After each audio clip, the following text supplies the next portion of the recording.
able to now walk. So they are one now, so now they're at the stage of walking. And then you know how 1-year-olds are. They don't just like to walk, they like to run. You know, they feel like they got their legs underneath them, so they want to run. And every now and then they would fall, but then they get back up.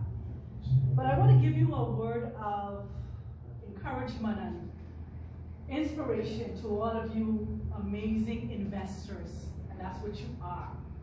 To be able to take your finances, to take your dreams and put it inside somebody else's hand, and to believe that that which you had dreamed will come to pass. And that is why we're here today, to celebrate all of us who have purchased land, made an investment, and now receiving our title deeds.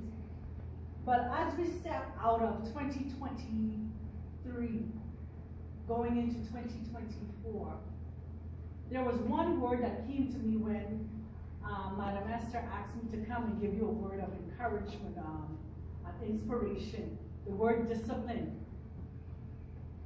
The word discipline. You disciplined yourself to make the sacrifice to purchase land. Now, as you go into 2024, don't let it just stop at 1 acre or 2 acres or 3 acres. Discipline yourself to see that investment multiply.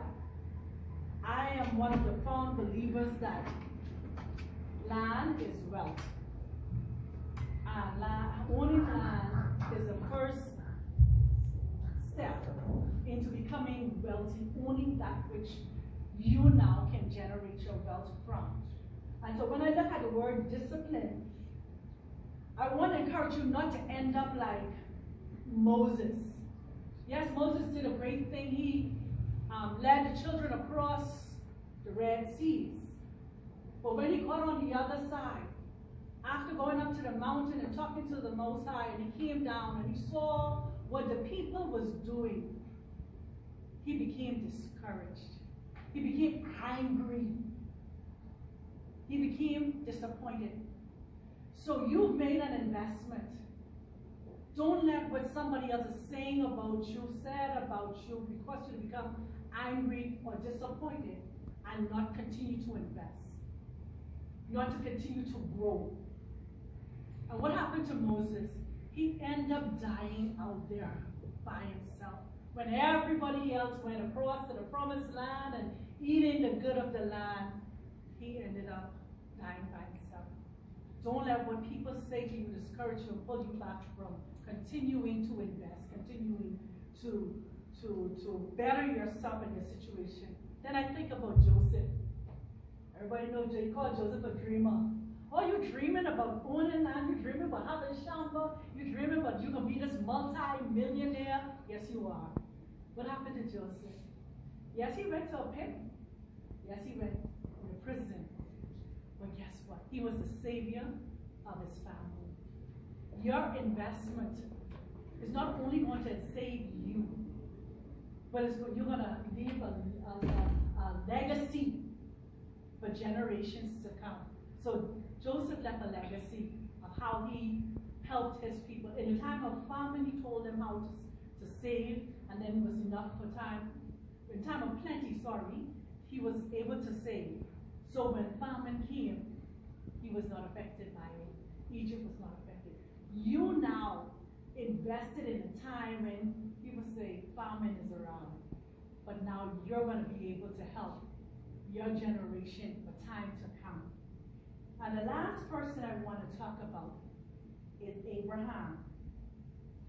Abraham heard a voice telling him, leave his father's land and go to a land that I will show you. Some of us, we only saw the Lindy Shambo online, and we decided, guess what, I'm going to invest. We didn't actually see the land physically. But now when we came and we saw it, it was like, wow, I'm glad I invested. And Abraham took that bold step and he left his father's land. And he went. And he was able to multiply and provide. He became what we call the father of nations. And so, what am I saying to you?